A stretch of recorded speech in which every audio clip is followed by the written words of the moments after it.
لبيك اللهم لبيك لبيك لا شريك لك لبيك۔ عزیزان گرامی، منافقین کی اور علامتیں جو قرآن پاک نے بیان کی وہ سنیں آپ۔ اللہ کے حبیب صلی اللہ تعالیٰ علیہ وسلم نے ایک وقت ایسا بھی آیا کہ جب مدینہ رسول میں مسجد نبوی میں نام لے لے کر کے حضور صلی اللہ علیہ وسلم نے ان کو اٹھایا۔ اب آپ یہ کہتے ہوں گے کہ کسی بھی جماعت کے خلاف، کسی بھی مکتب فکر کے خلاف آپ لوگ کیوں بولتے ہیں؟ میرے عزیزو سنو، باضابطہ مدینہ طیبہ میں مسجدیں بھی بننے لگی تھیں، ایک مسجد نبوی ہے، اور منافقین جب کھل کر کے کچھ نہیں کر پا رہے تھے تو ایک مسجد انہوں نے الگ سے بنانا شروع کیا، ایک الگ سے اپنا مرکز بنا رہے تھے، اور مسجد قباء کے قریب کہ وہاں سارے لوگ اپنے جمع ہو کر کے گرو گھنٹہ فیصلے کریں گے حضور صلی اللہ علیہ وسلم کے خلاف۔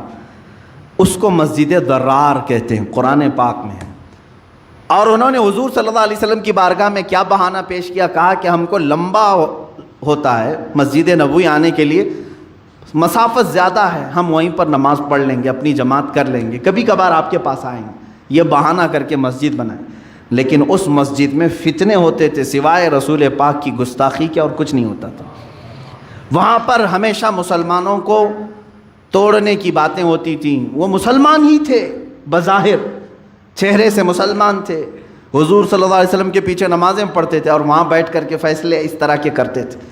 ظاہر سی بات ہے اللہ رب العزت نے قرآن میں آیت نازل فرمائی، وَالَّذِينَ اتَّخَذُوا مَسْجِدًا ضِرَارًا وَكُفْرًا وَتَفْرِيقًا بَيْنَ الْمُؤْمِنِينَ، وہ لوگ جنہوں نے مسجد بنائی ہے ضرر دینے کے لیے، مسلمانوں کے درمیان فرقہ بنانے کے لیے، لمن حارب اللہ ورسولہ، جو لوگ اللہ اور اس کے رسول سے جنگ کرنا چاہتے ہیں، اللہ نے اپنے حبیب صلی اللہ علیہ وسلم کو حکم دیا کہ اس مسجد کو ڈھا دیا جائے، ختم کر دیا جائے۔ حضور اکرم صلی اللہ علیہ وسلم اپنے صحابہ سمیت تشریف لائے اور اس مسجد کو بنیادوں سے ختم کر دیا۔ اس کو تو میں نام سے مسجد کہہ رہا ہوں، حقیقت میں وہ مسجد ہے ہی نہیں تھی، مسجد نہیں۔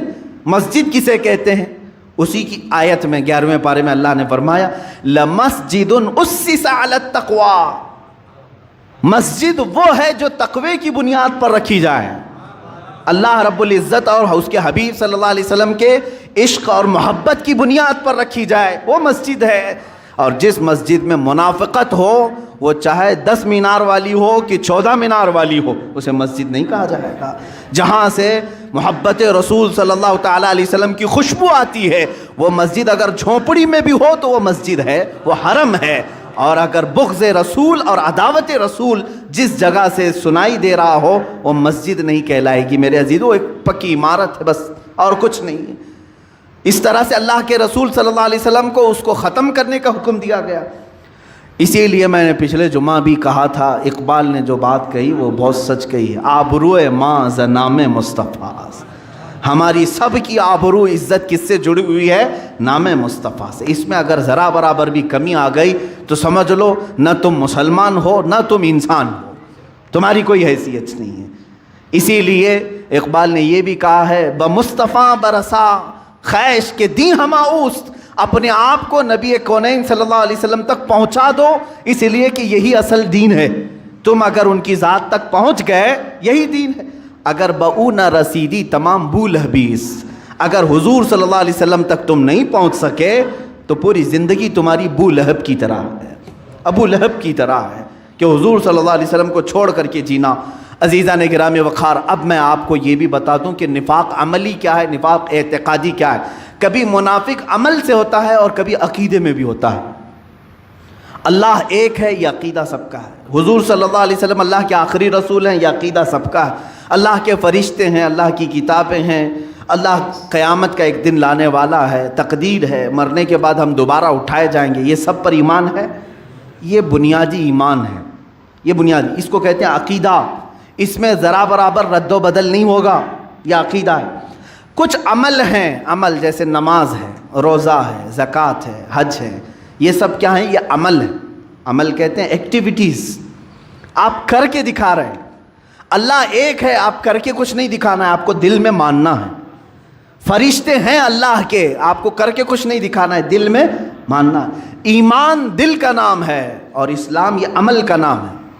عمل میں اگر کوتاہی کرتا ہے کوئی بندہ تو بزرگوں نے فرمایا کہ اس کے اندر عمل کا منافق آ گیا ہے. یعنی ایمان تو دل میں ہے، کہتا ہے اللہ میرا سب سے بڑا ہے، لیکن اسی کی عبادت میں نہیں آتا، تو گویا کہ یہ عمل کا منافق ہے. عملی منافقت اس کے اندر آ رہی ہے. اسلام کو سب سے بلند و بالا مذہب سمجھتا ہے، قرآن کو اللہ کی سب سے سچی کتاب سمجھتا ہے، سب سے آخری کتاب سمجھتا ہے، لیکن اس کی طرف کبھی ہاتھ بھی نہیں لگاتا. تو قول اور عمل میں اس کے مخالفت ہے یا نہیں؟ کہتا کچھ اور ہے، کرتا کچھ ہے. اس کے لیے کہتے ہیں یہ نفاق، عملی نفاق ہے. اس کا گناہ یہ ہے کہ قیامت کے دن اللہ تعالیٰ اگر یہ توبہ کر کے مرا تو معاف بھی فرمائے گا اللہ تعالیٰ. یعنی نماز نہیں پڑھتا تھا، روزے نہیں رکھتا تھا، زکوٰۃ میں کچھ خرابی آئی، اسلام کے خلاف کچھ عمل کرتا تھا تو گناہ کبیرہ ہے، لیکن اگر توبہ کر کے مرے گا تو اللہ تعالیٰ اسے معاف بھی فرمائے گا. اور اگر توبہ کر کے نہیں مرا تھا تو قیامت کے دن اگر اس کی سزا میں جہنم آ گئی تو جہنم میں جائے گا، لیکن ایک نہ ایک دن وہاں سے نکالا جائے گا. یہ نفاق عملی کی بات کر رہا ہوں، عمل میں اگر نفاق آیا تھا تو. اور اگر عقیدے میں منافقت آ گئی، وہ کیسے؟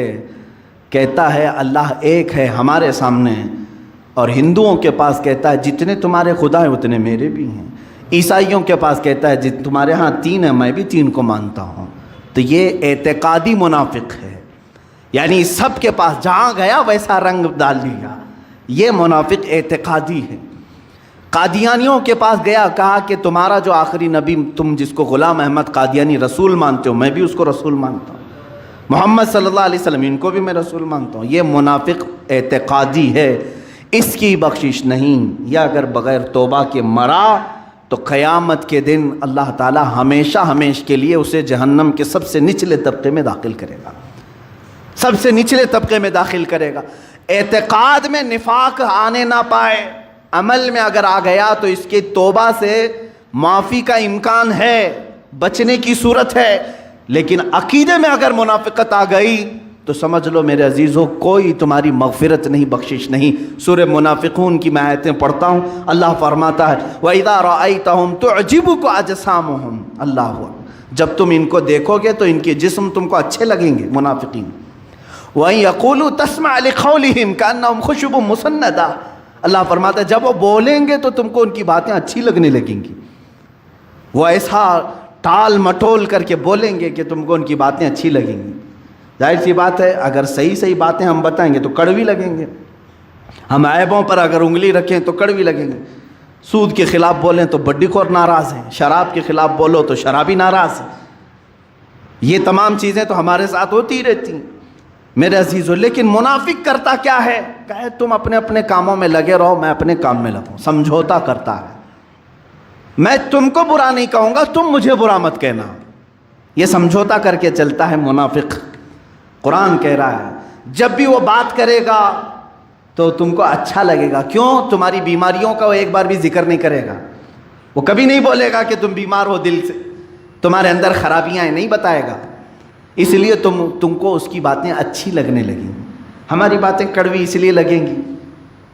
ظاہر سی بات ہے کہ تمہارے اندر موجود خرابیوں پر اگر ہم انگلی رکھیں گے، کسی کو غصہ آتا ہے، کوئی اگر ایکسیپٹ کرتا ہے تو اچھی بات.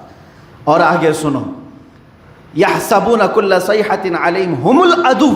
اللہ فرما رہا ہے کہ یہی تمہارے سب سے بڑے دشمن ہیں، ان سے بچو اپنے آپ، بچاؤ اپنے آپ.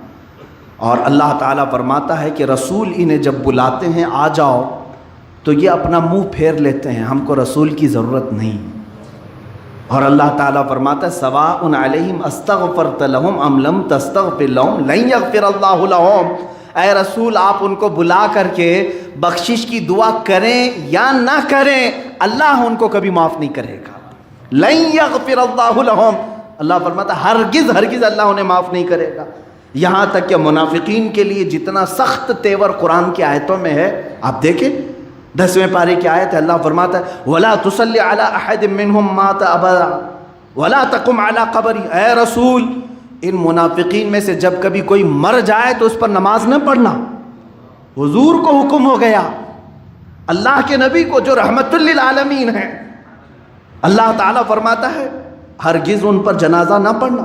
ولا تقم علی قبری، اور نہ ہی اس کی قبر کے پاس کھڑے ہونا۔ منافق کے لیے اتنا سخت تیور ہے قرآن پاک میں، کیوں؟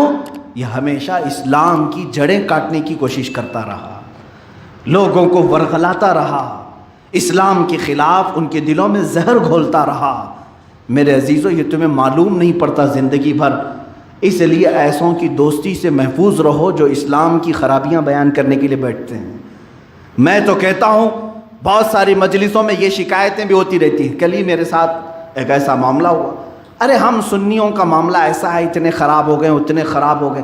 کیوں تم لوگوں کے ذہن و دماغ میں سنیت کو خراب کرنے کی کوشش کر رہے ہو؟ دوسروں کی تعریف بیان کرنا، اہل سنت و جماعت کو کمتر بیان کرنا، یہ منافق ہے، منافق ہے جو تمہیں راہ راست سے ہٹانے کے لیے اس کی کمزوریاں بیان کرے گا۔ سیم اس کی مثال یوں ہے، سمجھ لیجئے میں ایک مدرسے میں پڑھ رہا ہوں، جی جان سے پڑھ رہا ہوں، اچھی پڑھائی ہو رہی تھی، لیکن آپ آئے گھنٹہ بیٹھ کر کے میرے دماغ میں باتیں ڈالنے لگے، اس مدرسے کی یہ خرابی ہے، یہ خرابی ہے، یہاں ایسا پکتا ہے، یہاں ایسا ہوتا ہے، دماغ گھوم گیا۔ ارے نہیں، دوسری جگہ جاتے ہیں، ہمارے طلبہ کے ساتھ ہوتا ہے ایسا اکثر، چھوڑ دیتے ہیں، دوسری جگہ جا کر دیکھتے ہیں۔ اسی طرح کا معاملہ منافقین تمہارے دین کے ساتھ کرتے ہیں۔ سنیت، اہل سنت، یہ دیکھو یہ کیا کیا کر رہے ہیں۔ میرے عزیزو، اہل سنت و جماعت لوگوں کا نام نہیں ہے، عقیدے کا نام ہے۔ لوگ سب شرابی ہو جائیں، اہل سنت و جماعت پر کچھ فرق نہیں پڑے۔ اہل سنت و جماعت حقانیت کا نام ہے، حقانیت کا نام ہے۔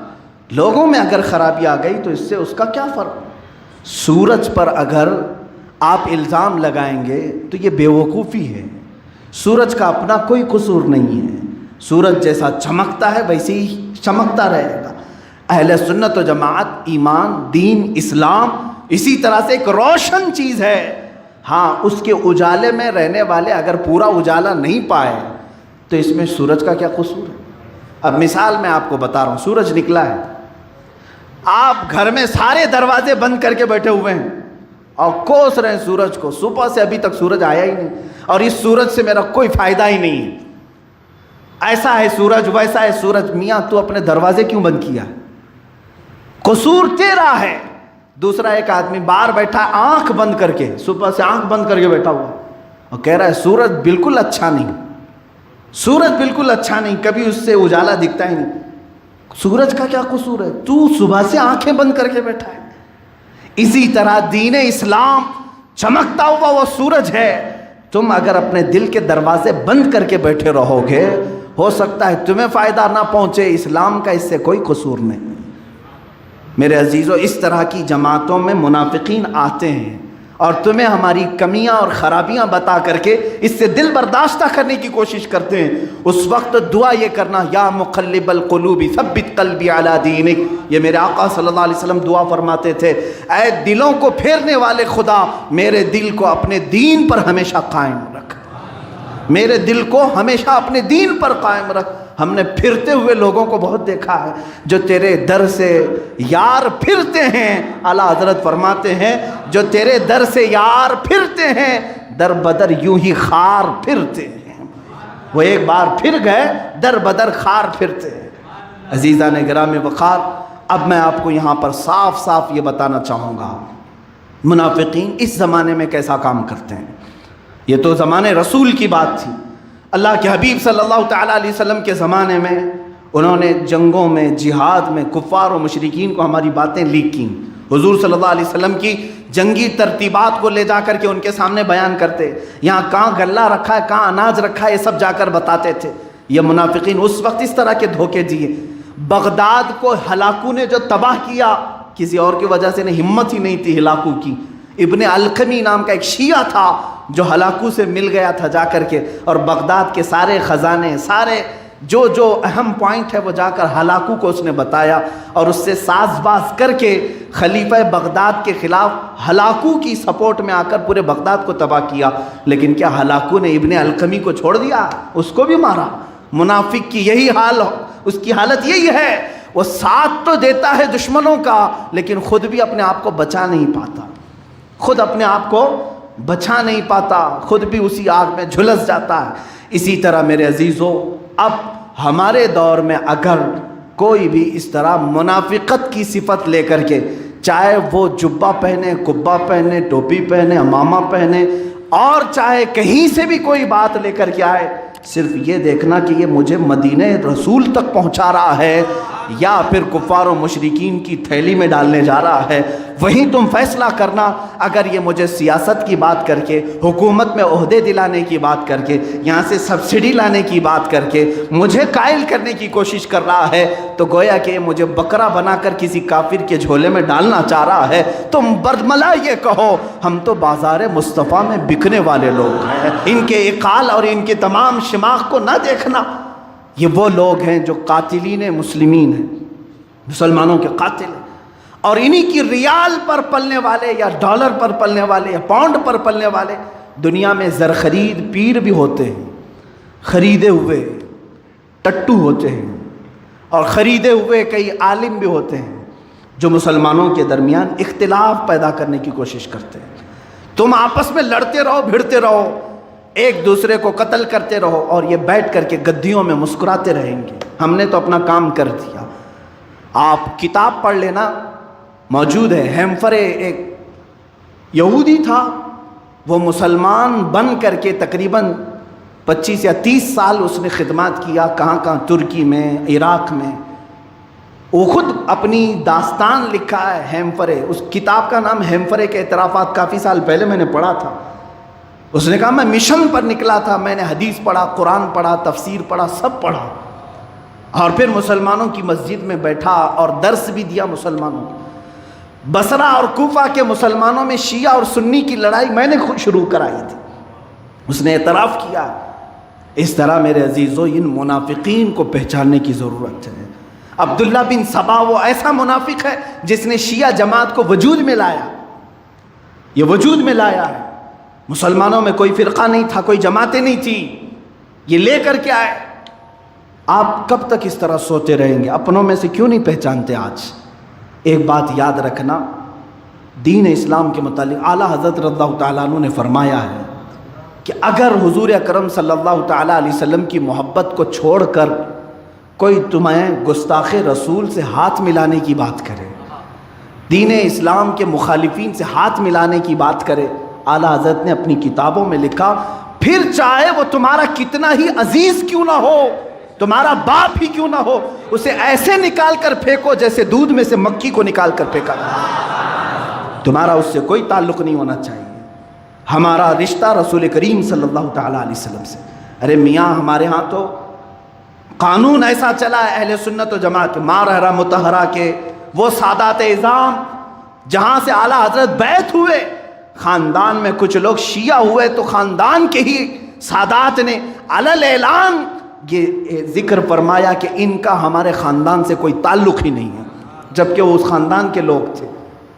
ختم کر دیا کہ جب تمہارا رشتہ ہمارے سے خون کا ہے تو ظاہر سی بات ہے اس سے افضل رشتہ محبت رسول کا ہے، اگر اس میں کمی آئی تو تمہارا ہمارے خاندان سے کوئی تعلق نہیں۔